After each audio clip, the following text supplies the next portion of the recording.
Como que você faz para se manter atual na linguagem do Brasil estando lá fora? Bom, Júnior, a principal coisa é... A gente tem um time aqui, né? De dubladores e de revisores. Então, eu tô sempre batendo um papo com eles. E da minha parte, eu tô sempre acompanhando o que eu posso, né? Seja canais e tudo mais. Porque tem uma questão, cara, que funciona muito, que assim, toda aquele conhecimento que parecia inútil, ele é muito útil, né?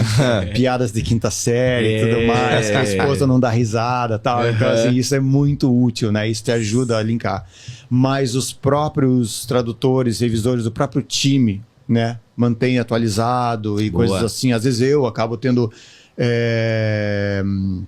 digamos, uma dúvida, alguma coisa, então eu falo com eles, eu pergunto o que é e tal, então tem essa, porque a gente ficando lá acaba criando esse gap, né, de você perder o que está acontecendo e tudo mais, né, mas é normal. Mas hoje talvez seja um pouco diferente também, até da época do próprio Cyberpunk ou do Phantom Liberty, porque as coisas hoje estão muito rápidas, né, com internet, TikTok e tudo mais.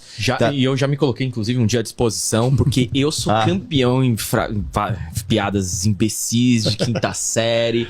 O Ariel, só o Ariel que dá risada também, mas... É porque só eu entendo. São inteligentes, as piadas elas têm um contexto. Não, é que eu já conheci há muito tempo. Então, as coisas que ele tá falando, eu já tô entendendo antes. Porque tem um histórico, né? Sim. Mas eu acho que ele vai fazer pra alguém que não conhece e aí lascou.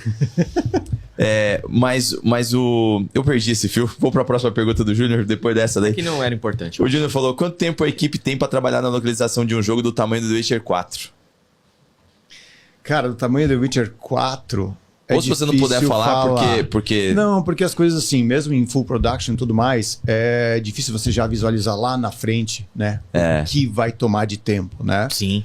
Tem decisões, às vezes tem aumento de quests, aparece mais uma, então é difícil. Mas para responder a pergunta dele, vamos tomar por base, digamos, o Cyberpunk. Então você tem assim, digamos, no ponto, num projeto inteiro, olhando todas, a arte, escrita, tudo mais, tal. A localização, ela tá meio que por último no processo de produção. E tudo isso às vezes gira em torno assim de 3 anos, 4 anos, né? Mas começa a ficar acirrado, bem pesado, 2 anos, né? Certo. Já no processo da localização, a gente às vezes tem, digamos, no Cyberpunk, foram para a parte da adaptação do inglês, o pessoal adaptou em 9 meses os textos. Ok. E já quando está chegando no fim da adaptação dos textos, né? A gente está adaptando junto, então, o inglês começa, depois de um tempo aí de 3 meses aí começa a tradução das outras línguas para já ter material. E quando está chegando no final, a gente já começa a gravar, porque daí tem material para gravar. Então tudo isso aí, digamos, vai, digamos, pensando no português, ele leva uns 9 meses para fazer, certo? E daí depois para gravar também puxa mais uns outros aí 7 menos e tudo mais. Às vezes, quando é com a DLC, ficou 1 ano quando você junta tudo, né? Certo. Pra fazer.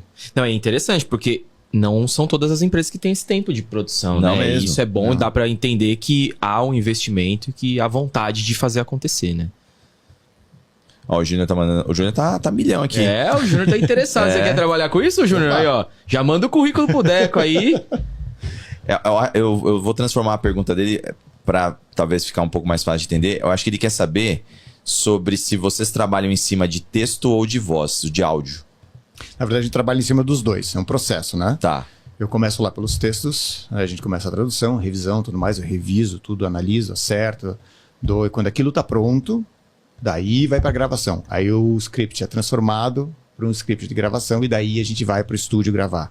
E daí a gente passa da parte do texto, passa para a parte da localização. Não quer dizer que quando termina o texto, mata. Às vezes, quando já começa a época de gravação, os textos estão chegando, a gente já começa a gravar. Mas sempre tem a parte que começa a parte de revisão, tudo mais, e depois vai para a parte de áudio. Então eu cuido desse, digamos, desse processo inteiro, né? Certo. O Gabriel Bestete Cordeiro virou membro do canal. Valeu, meu querido. Boa, Gabi. E o Gabriel de Jesus acabou de mandar R$10 no superchat, mas eu não sei se eu entendi a pergunta. Vamos ver se a gente na mesa consegue entender. Vamos lá. Pensando só lembrando que ele não é roteirista, tá? Ele é do time de localização. Pensando na perspectiva de um brasileiro e sua expertise na indústria, como você considera a carreira de roteirista? Então acho que ele está perguntando para você sobre outros profissionais dentro dos jogos AA e AAA. Barreira linguística, dificuldade de contato com as empresas. Vocês conseguiram entender? Eu acho que ele tá querendo perguntar sobre as dificuldades, né? De ser um roteirista, mas acho que a gente pode transferir as dificuldades para ser um localizador, né? Apesar de você ter um contato muito grande com quem tá roteirizando também, sim, né? Sim, tenho bastante. Tem Normalmente isso lá na CD, os roteiristas já são pessoas que trabalharam com publicações de livros, né, jornalistas, né? Tem gente que já vive, já vem dessa parte, né? Às vezes de outras indústrias, não do game, mas muito voltado ao roteiro, às vezes gente de cinema, né? Muita gente de cinema, para falar a verdade, teatro e tudo mais. Então eles entram lá porque, digamos, a base continua a mesma, né? Mas eu sei da parte, digamos, de abrem posições para escritores, né? Abrem posições para... Porque se você for ver bem, é uma indústria que anda muito paralela com o cinema.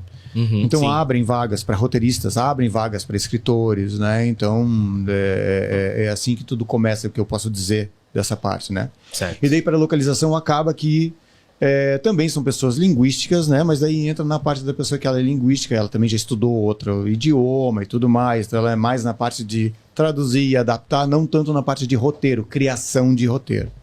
E hoje em dia, mais do que nunca, tem muito produto, né?